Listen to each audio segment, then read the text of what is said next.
Um dos temas que nós iremos abordar dentro da série Mensagens Fugidias é sobre um dos assuntos da teologia sistemática chamado amartiologia, ou a doutrina sobre o pecado. Neste momento nós estaremos estudando acerca do texto das Sagradas Escrituras, da Palavra de Deus, e para tanto, nesse momento, gostaria de convidá-lo a abrir a sua Bíblia no texto das Escrituras que está em Romanos capítulo 3, versículo 23. Talvez esse seja um dos textos que mais a igreja precisava ler, precisava entender, precisava compreender, e volta e meia deveria estar nas nossas prédicas, sobre os nossos púlpitos, bem aberto nessa página, nesse texto sagrado.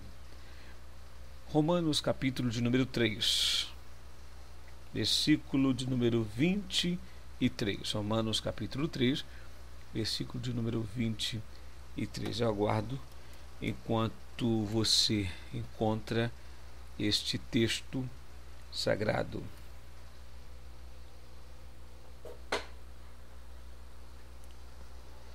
Diz-nos o texto: porque todos pecaram e destituídos estão da glória de Deus.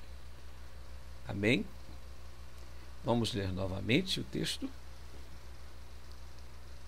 Porque todos pecaram e destituídos estão da glória de Deus. É um texto muito interessante. Gostaria até de fazer menção desse texto numa outra tradução. Vamos ver a NVI como fica a tradução desse texto que acabamos de ler. Na tradução da NVI diz o seguinte: pois todos pecaram e estão destituídos da glória de Deus. Não tem muita diferença. Pois bem, queridos irmãos, falar sobre pecado hoje na igreja é um assunto muito melindroso, muito difícil. Não é algo confortável como gostaríamos que fosse. Porque falar sobre o pecado é falar sobre nada mais, nada menos, sobre a pedra e muitos dos nossos sapatos. É falar sobre as nossas vergonhas. É falar sobre os nossos contratempos diante de Deus e diante dos homens. Não há espaço para essa teologia dentro do contexto cristão evangélico de hoje. Muito pelo contrário, meus irmãos. Muito pelo contrário. Nós temos espaço para tantas coisas, para tantas teorias, para tantas teologias, mas falar de pecado nem pensar. Porque pecado, queridos irmãos, o combate ao pecado não traz ibope. O combate ao pecado não traz os focos de luzes sobre nós. Muito pelo contrário. Falar sobre o pecado nos coloca nas gavetas, nas geladeiras das nossas denominações. Porém, é um assunto que nós não podemos abrir mão. Falar sobre este elemento que distancia o homem de Deus, que coloca um homem numa posição de mediocridade diante daquele que o criou, daquele que o fez para que fôssemos a sua imagem e a sua semelhança. Eu vou ler alguns textos aqui de um texto maior sobre alguns casos, só para servir de ilustração à nossa mensagem nessa oportunidade. Diz um dos textos: em Nova York, durante um assalto, um ladrão foi baleado pelo proprietário da loja que estava assaltando e ficou paralítico. Mais tarde, ele processou o proprietário da loja que havia atirado nele. Seu advogado argumentou que, antes de mais nada, o ladrão deveria ser visto como uma vítima da sociedade, levado ao crime pelas suas desvantagens econômicas. Agora, disse o advogado, ele foi vítima da insensibilidade do proprietário que havia atirado nele, por causa da insensibilidade daquele homem que aproveitou-se de uma situação de descuido do ladrão, que era uma vítima, o pobre criminoso estará confinado a uma cadeira de rodas pelo resto da vida.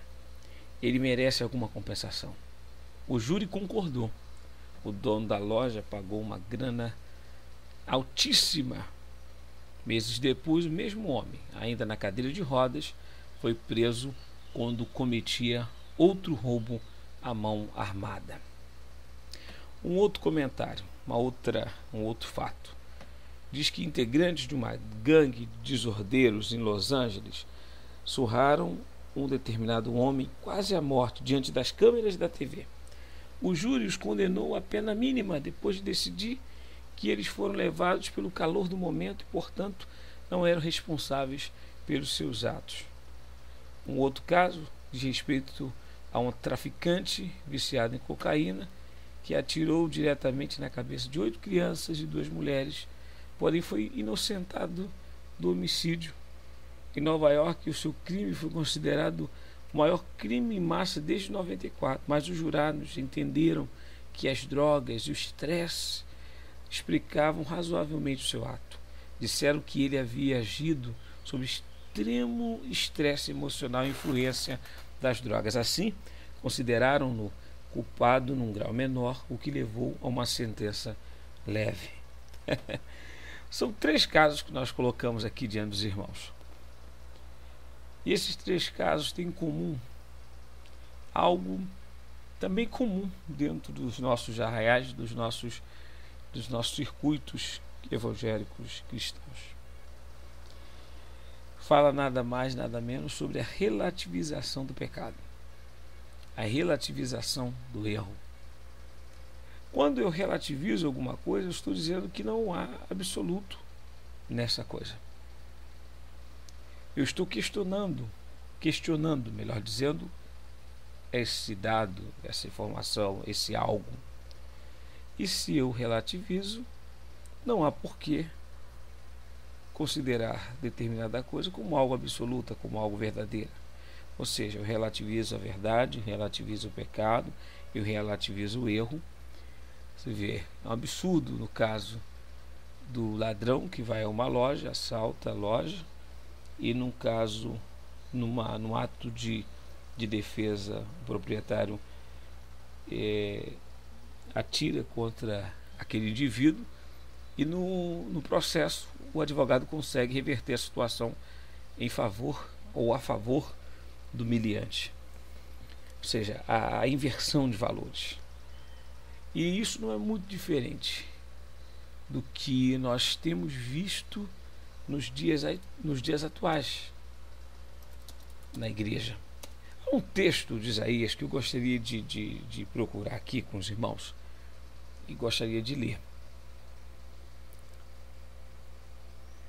que está no livro de Isaías, como já disse.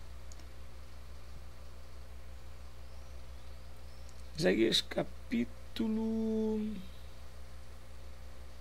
Vamos lá... Capítulo 5, versículo de número 20. Isaías capítulo 5, versículo de número 20. Acho interessante esse texto, mesmo sendo um texto veterotestamentário, mas que diz respeito à nossa realidade de vida hoje, no nosso país, no nosso contexto evangélico. Capítulo 5, versículo 20. Ai dos que chamam ao mal bem e ao bem mal, que fazem das trevas luz e da luz trevas, do amargo doce e do doce amargo. Vamos ler mais uma vez? Ai dos que chamam ao mal bem e ao bem mal, que fazem das trevas luz e da luz trevas, do amargo doce e do doce amargo. Ou seja, uma verdadeira inversão de valores. Senhores, eu sei que não é muito confortável dizer isso, mas o pecado, ele traz consigo consequências. E muitas das consequências do pecado são irreparáveis na vida daquele que o pratica. Por isso, senhores, nós somos convidados por Deus, nessa oportunidade, a reconsiderar a nossa vida a partir da cruz de Cristo. Diz o texto que nós lemos no início da nossa fala: que todos pecaram. Não foi um homem, Adão, que pecou, mas fomos todos nós que pecamos. E por conseguinte, fomos destituídos, removidos, fomos desconsiderados da glória de Deus. Se o texto morresse aí, se o texto fosse desconsiderado aí, nós ficaríamos em maus lençóis. Diga-se de passagem, nós estaríamos em uma situação vexatória. Mas louvo a Deus, queridos irmãos, que o texto ele não acaba por aí, que o texto ele não para por aí. Há uma continuidade no texto. Diz o capítulo 3, versículo 2, que nós lemos, que todos pecaram e destituídos foram da glória de Deus. Mas continua o versículo de número 24. Sendo justificados gratuitamente por sua graça, por meio da redenção que é em Cristo Jesus. Nós fomos justificados pela graça de Deus em Cristo Jesus, nosso Senhor.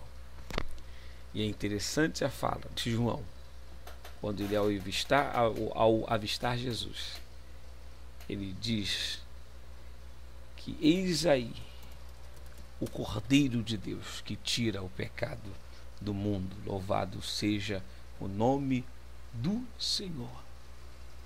Capítulo 1, versículo 36 de João. É legal, muito interessante. Diz o texto: quando viu Jesus passando, disse: vejam, é o Cordeiro de Deus. Aleluia. Glória a Deus. Jesus é o Cordeiro de Deus que tira o pecado do mundo, que tira o pecado do homem. Então há solução para nós. Mas cuidado, pois o pecado mora ao lado. Não brinquemos com essa realidade, senhores. O pecado produz em nós tantas mazelas e tantas consequências, a pior de todas. Porque o pecado pode ocasionar a um ladrão ele ficar paralítico sobre uma cadeira ao receber um tiro da polícia ou até mesmo da vítima. O pecado pode produzir no homem a destruição da sua casa, a destruição da sua família, a destruição do seu lar. O pecado pode trazer sequelas no seu corpo físico. Porém, o maior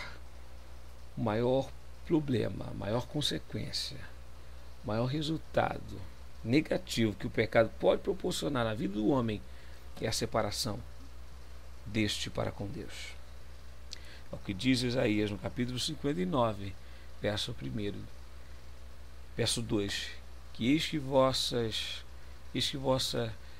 transgressões, vossos pecados fazem diferença, distinção, separam você de Deus. Eu quero ler o texto. Interessante. Desde o capítulo de número 1, versículo 1 do capítulo 59.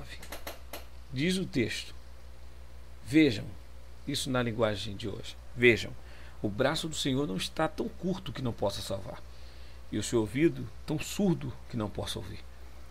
Mas as suas maldades separam vocês do seu Deus. Os seus pecados esconderam de vocês o rosto dele, e por isso ele não os ouvirá. O pecado pode proporcionar isso, senhores, entre nós e Deus.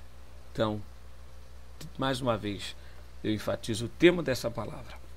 Cuidado, o pecado, ele mora ao lado.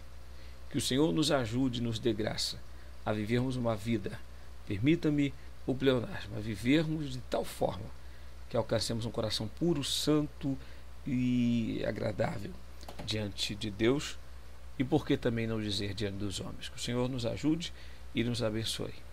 Só Deus, só a fé, só a graça, só as Escrituras. Amém.